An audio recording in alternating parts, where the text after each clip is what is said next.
یار اگر کبھی تیرے دین پر مشکل وقت آ جائے تو وہ میری جدائی برداشت کرے، اسے تازیانے لگیں برداشت کرے، اس کے دامن کو آگ لگے وہ برداشت کرے، اس کے کانوں سے در چھینے جائے وہ برداشت کرے۔ امام حسین یہ کلمات ادا کر رہے ہیں اور سکینہ اپنے بابا کی گود سے اتر کر کھڑی ہو گئی۔ کہا بابا جائیے، اب میں آپ کو نہیں روکوں گی۔ ایک مرتبہ امام حسین میدان میں تشریف لے گئے اور وہ مرحلہ آیا، جہاد کیا، اور جیسے ہی نماز عصر کا وقت ہوا، فرزند رسول کچھ لمحوں کے لیے کربلا کی خاک پر اپنے گھوڑے سے نیچے اترے اور کربلا کی خاک سے تیمم کیا اور دوبارہ گھوڑے پر سوار ہوئے اور اللہ اکبر کہہ کر نماز عصر کا آغاز کیا۔ اور جیسے ہی نماز عصر میں مشغول ہوئے، آقا چاروں طرف سے فوجیں سمٹ آئیں، ہر طرف سے تلواریں چلنے لگیں، نیزے چلنے لگے، تیر برسنے لگے، پتھر چلنے لگے۔ ایک مرحلہ آیا کہ راکب دوش رسول زین فرس کے اوپر ڈگمگانا شروع ہوا، اور سید الشہداء جب خود کو نہیں سنبھال پا رہے تھے تو ہرملہ نے جو 4 تیر لے کے آیا تھا کربلا میں، ایک تیر گلو علی اصغر پر، ایک تیر مشک سکینہ پر، ایک تیر ابو الفضل العباس کی آنکھ میں مارا تھا اس نے، اور چوتھا تیر اس نے امام حسین کے سینے پہ مارا۔ حسین ابن علی زین سے زمین پر تشریف لے کے آئے، بہت وقت لگ گیا امام کو زمین پر آتے ہوئے، جس کے بعد امام کی سواری پلٹی خیام کی طرف اور امام کے خون سے اپنی پیشانی کو رنگین کیا۔ یہ ذوالجناح نے اپنی پیشانی کو خون سے رنگین کرنا کہاں سے سیکھا؟ شاید امام حسین سے سیکھا، اس لیے کہ جب علی اصغر کو شہید کیا گیا تھا تو حسین نے اپنے چہرے اور داڑھی کو علی اصغر کے خون سے رنگین کیا تھا۔ میرے عزیزو، حسین شہید ہو گئے، دشمن کی فوجیں آگے بڑھیں، ایک شقی نے حضرت کا گلو اطہر آپ کا گلا کاٹا، آپ کے سر کو تن سے جدا کیا، کسی نے امامہ لوٹ لیا، کسی نے قبا لوٹ لی، کسی نے پیرہن لوٹ لیا، اور وہ بوسیدہ اور پھٹا ہوا کرتا جسے لباس کے نیچے پہنا گیا تھا وہ بھی اتار لیا گیا، اور آخر میں آپ کی ایک انگشتری اور ایک انگوٹھی رہ گئی تھی ہاتھ میں اتنا ورم آ چکا تھا۔ ایک شقی نے کوشش کی کہ اتار لے، اور جب نہ اتار سکا تو آقا کی انگلی کاٹ کے لے گیا۔ اس کے بعد اشقیاء نے لاش حسین ابن علی کو اپنے گھوڑوں کی سموں سے پامال کیا، اور وہ مرحلہ داخل ہو گیا۔ جب سورج سے یہ سارا منظر نہ دیکھا گیا تو وہ مغرب کی سمت غروب ہو گیا، اور دنیا میں شام غریبہ کی سیاہی پھیل گئی۔ یہ وہی شام غریبہ ہے جس کی یاد منانے کے لیے آج آپ یہاں پر جمع ہوئے ہیں، لیکن آپ کے سروں کے اوپر چھت ہے، آپ کے نیچے قالینیں ہیں، آپ بہت اطمینان سے بیٹھے ہیں، لیکن بے کس سیدانیاں جلے ہوئے خیموں کی راکھ پر بیٹھی ہیں۔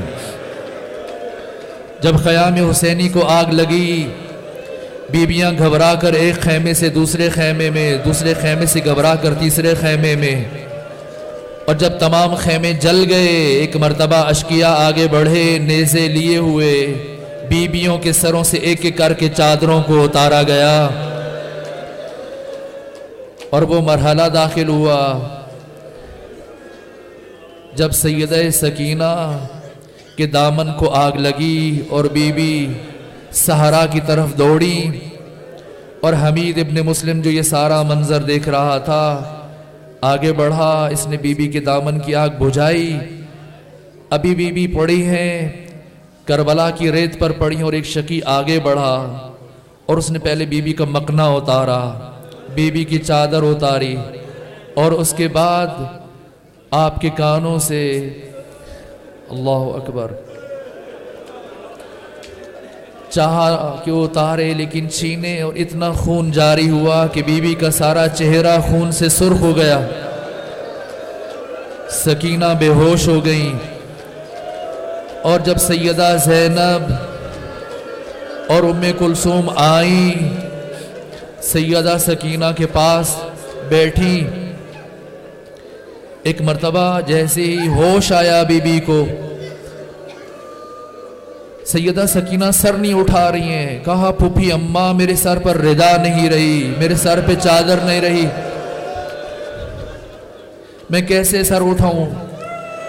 کہا سکینہ سر اٹھا کے دیکھ، تمہاری پھوپھی کے سر پہ بھی چادر نہیں ہے۔ دونوں بہنوں نے سکینہ کو اٹھایا، خیام میں لے گئیں۔ بس میرے عزیزو، بہت سے بچے گم ہو گئے، بہت سے بچے زخمی ہو گئے، بہت سے بچے شہید ہو گئے، بھوک اور پیاس کی شدت ہے، اور عجیب منظر ہے، جلے ہوئے خیموں کی راکھ پر یہ سب جمع ہے۔ آہستہ آہستہ چھوٹے چھوٹے بچوں کو نیند آنا شروع ہوئی، سونا شروع ہوئے، اور کچھ بچے جو صحرا میں بکھر چکے تھے، دو معصوم ایسے ہیں، دونوں بھائی تھے، اور وہ بچھڑ گئے اپنے عزیزوں سے اسی جب آگ لگی تھی خیام میں۔ زینب و ام کلثوم گئی ان دونوں کی تلاش میں، ایک ایسے مقام پر پہنچی کہ جہاں دونوں ایک دوسرے کے گلے میں باہیں ڈال کے سو رہے تھے۔ بیویوں نے خیال کیا کہ واقعاً سو رہے ہیں، چہرے زرد تھے، پیاس کی وجہ سے زبانیں باہر نکلی ہوئی تھیں، خون کے دھبے اور خون کے نشان تھے، خیال کیا شاید سو رہے ہیں، لیکن آگے بڑھ کے دیکھا تو ان کی روح قفس انصری سے پرواز کر چکی تھی۔ اٹھایا، دونوں بہنوں نے بڑی مشکلوں سے ان دو بچوں کو اٹھایا، خیام میں لائی، کوئی مرد نہیں ہے، سید سجاد حالت غش میں ہے، بدستور زینب و ام کلثوم نے دو قبریں اپنے ہاتھوں سے تیار کی، ان دو بچوں کو دفن کیا، اور پھر پہرا دینا شروع کیا، اور نصف شب ایک مرتبہ پھر خیال آیا کہ بچوں کو ایک مرتبہ پھر گن لیا جائے، ایسا نہ کہ کوئی بچہ مفقود ہو گیا ہو۔ اور جب دونوں بہنوں نے مل کے بچوں کو گنا تو کیا دیکھا، وہ بچی جس کی حسین ابن علی نے خصوصی طور پر وصیت فرمائی تھی، وہ بچی موجود نہیں ہے۔ زینب نے کہا ام کلثوم سکینہ نظر نہیں آ رہی ہے۔ دونوں بہنیں نکلی سکینہ کی تلاش میں، مقتل میں پہنچی، شہداء کے اجساد سے گزرتی ہوئی، ڈھونڈا سکینہ نہیں مل رہی ہے۔ کافی دیر کے بعد یہ دونوں بہنیں پہنچی ایک ایسی لاش پر جس کا سر کٹا ہوا ہے، اور سکینہ اس لاش کے سینے پر سر رکھ کے سو رہی ہے۔ زینب بنت علی آگے بڑھی، چاہا کہ سکینہ کو اٹھائے، لیکن کٹی ہوئی گردن سے آواز آئی، آہستہ بولو زینب، ابھی ابھی میری بچی رو رو کے سوئی ہے۔ اللہ اکبر، اللہ اکبر، اللہ اکبر، اللہ اکبر، اللہ اکبر۔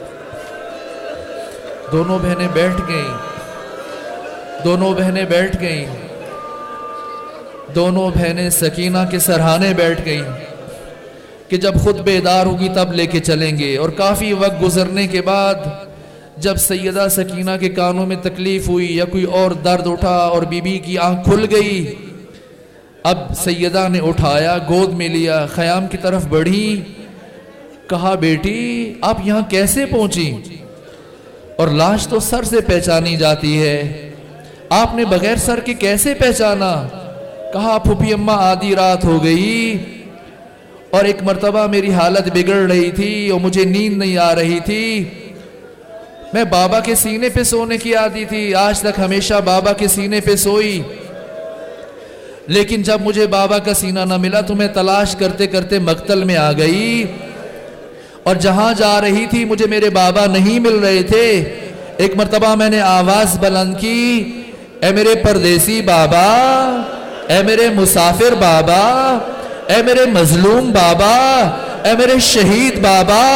بابا اپنی بیٹی کو صرف یہ بتا دے کہ کیا تیری سکینہ کبھی تیرے بغیر سوئی ہے؟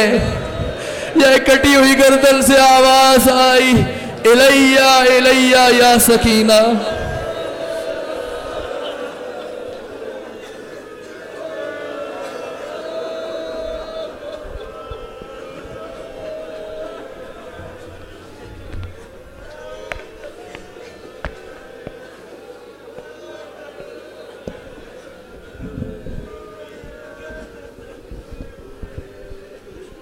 جلتے ہوئے خیموں سے زینب کی صدا آئی، عباس کہاں ہو تم؟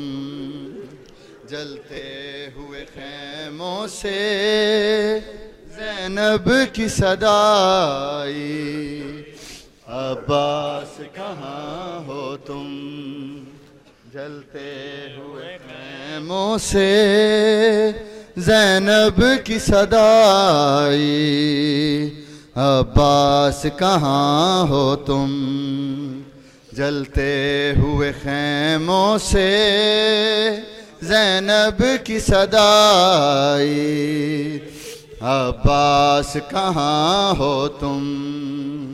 جلتے ہوئے خیموں سے زینب کی صدا آئی، عباس کہاں ہو تم؟ جلتے